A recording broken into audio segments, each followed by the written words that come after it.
जरा सोचिए, आप जिस कुर्सी पर बैठे हैं वो कभी नहीं थी।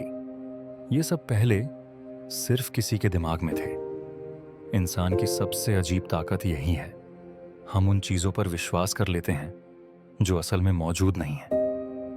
पैसा, देश, कानून, सब कुछ। आप नोट को छू सकते हैं लेकिन उसकी वैल्यू को नहीं। फिर भी पूरी दुनिया उसी के लिए काम करती है। ये सोचने वाली बात है कि हमारा दिमाग ऐसी चीजें क्यों बना सकता है जो न दिखती हैं, न छुई जा सकती। क्या इमेजिनेशन सिर्फ क्रिएटिविटी है या ये एवोल्यूशन का एक बड़ा हिस्सा है? क्योंकि इमेजिनेशन सिर्फ कहानियां नहीं बनाती, ये डर, उम्मीद और कभी-कभी हमारी जिंदगी की दिशा भी तय करती है। दुनिया पहले दिमाग में बनती है, फिर बाहर।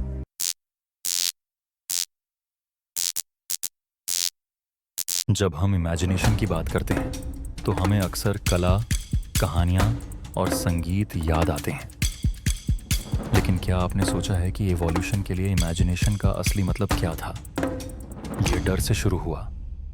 सोचिए, प्राचीन मानव जंगल में रहते थे, बिना दीवारों और ताले के। अगर झाड़ियों में कोई आवाज आई तो दिमाग तुरंत एक तस्वीर बनाने लगता था। कोई जानवर हो सकता है। यह इमेजिनेशन ही थी जो उन्हें बचाती थी। जो लोग सिर्फ अपने सामने देखते थे वो जल्दी खत्म हो जाते थे, लेकिन जो भविष्य को देख सकते थे वो सुरक्षित रहते थे।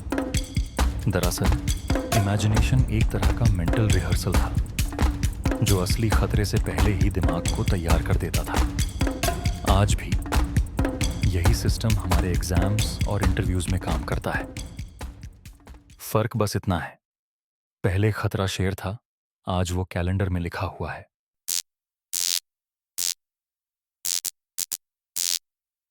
मानव मस्तिष्क की अद्भुत क्षमता है भविष्य की स्थितियों की कल्पना करना और उन्हें पहले से ही मन में दोहराना। यह न केवल हमारी समस्या सुलझाने की क्षमता को बढ़ाता है, बल्कि यह हमें विकासात्मक लाभ भी देता है। जानवरों की तुलना में हम अपने अनुभवों से सीखते हैं और संभावित खतरों का पूर्वानुमान लगाते हैं। इस कल्पना की शक्ति ने सभ्यता को आगे बढ़ाने में मदद की है, लेकिन इसके साथ ही यह हमें खतरनाक विचारों की ओर भी ले जा सकती है। सोचिए, क्या हमारी कल्पनाएं हमें आगे बढ़ा रही हैं या हमें कहीं और ले जा रही हैं?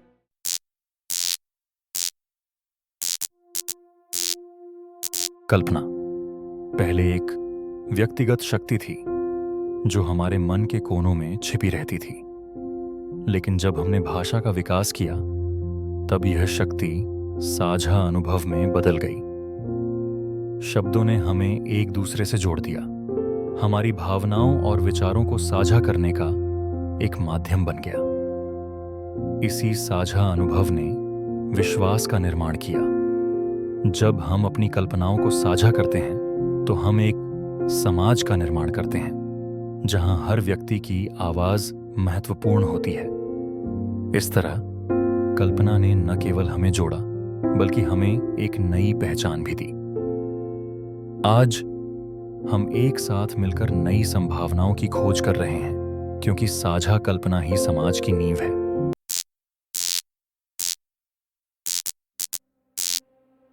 जब इमेजिनेशन साझा हुई तो कहानियों का जन्म हुआ।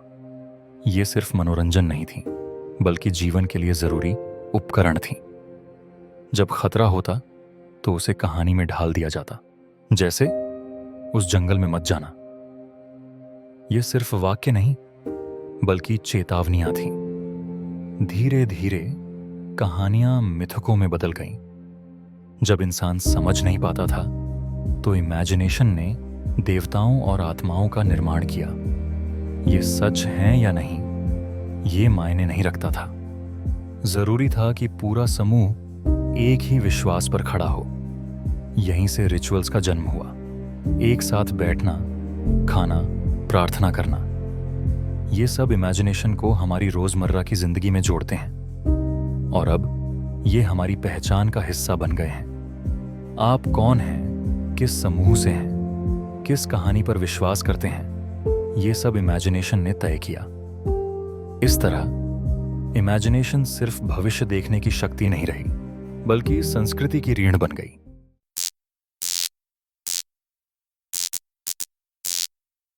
हमारे जीवन को नियंत्रित करने वाली अदृश्य शक्तियों के बारे में सोचिए। पैसा, कानून, देश और सीमाएं। पैसा हम छू सकते हैं, लेकिन उसकी असली कीमत को नहीं। हम जमीन पर रेखाएं खींच सकते हैं, लेकिन देशों की सीमाएं असल में अदृश्य हैं। हम इन कल्पनाओं के लिए लड़ते हैं, काम करते हैं और कभी-कभी तो जान भी देते हैं। ये सब जादू नहीं, बल्कि हमारी सामूहिक कल्पना का परिणाम है। जब लाखों लोग एक ही कहानी पर विश्वास करते हैं, तो वह सच बन जाती है। हमारी कल्पना की शक्ति हमें छोटे-छोटे कबीले से वैश्विक सभ्यताओं में बदल देती है। यही कल्पना, भले ही नरम हो, सबसे बड़ी ताकत है।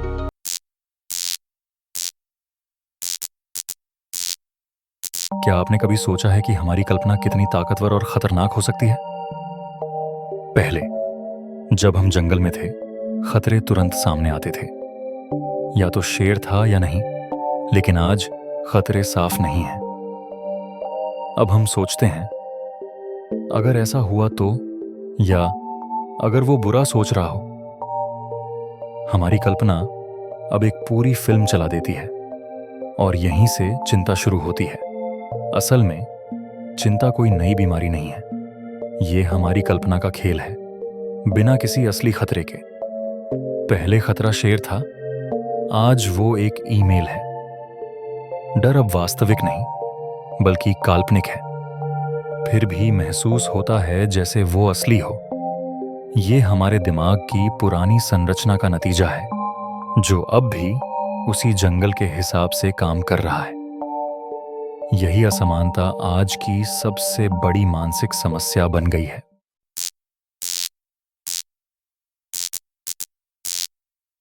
यहां एक बहुत जरूरी बात है। इमेजिनेशन कोई बीमारी नहीं है, बल्कि ये हमारी सबसे शक्तिशाली क्षमता है।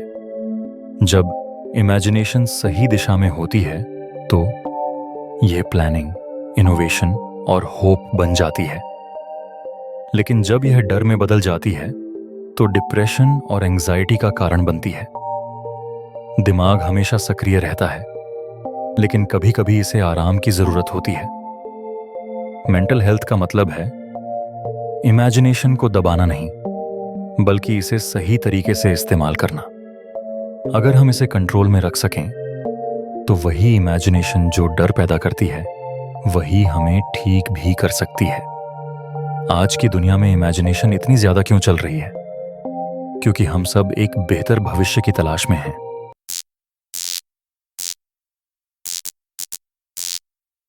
आज की दुनिया में हम सब एक अजीब सी दौड़ में हैं। कभी सोचा है क्यों? क्योंकि हमारी इमेजिनेशन अब रुकती नहीं। सोशल मीडिया पर दूसरों की जिंदगी देखकर हम खुद को कंपेयर करते हैं।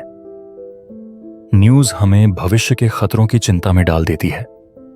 विज्ञापन हमें वो सब दिखाते हैं जो हमारे पास नहीं है। हमारा दिमाग हर पल सोचता रहता है, क्या होगा अगर? ये सब सोचने की प्रक्रिया हमें थका देती है।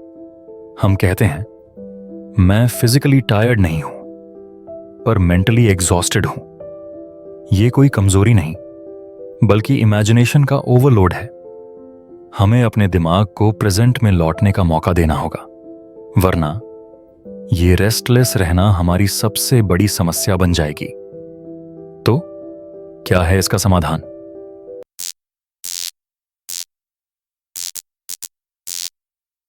तो आखिर में सवाल ये नहीं है कि इमेजिनेशन अच्छी है या बुरी। असली सवाल ये है, हम उसका इस्तेमाल कैसे कर रहे हैं। इमेजिनेशन ने इंसान को जानवरों से ऊपर उठाया। उसने टूल्स बनाए, कहानियां बनाई और विज्ञान की नींव रखी। लेकिन क्या हम हर पल फ्यूचर में जीते रहें? नहीं। इवोल्यूशन ने इमेजिनेशन को एक टूल की तरह बनाया था, मास्टर की तरह नहीं। जब इमेजिनेशन प्रेजेंट से जुड़ी रहती है, तो वो क्रिएशन बनती है। लेकिन जब वो प्रेजेंट से कट जाती है, तो कंफ्यूजन बन जाती है। शांति बाहर से नहीं आती, वो तब आती है जब इमेजिनेशन और रियलिटी एक दूसरे से लड़ना बंद कर देते हैं। सॉल्यूशन है दोनों के बीच रिदम बनाना। सोचें, लेकिन जरूरत से ज्यादा नहीं। यही है इंसान की असली ताकत।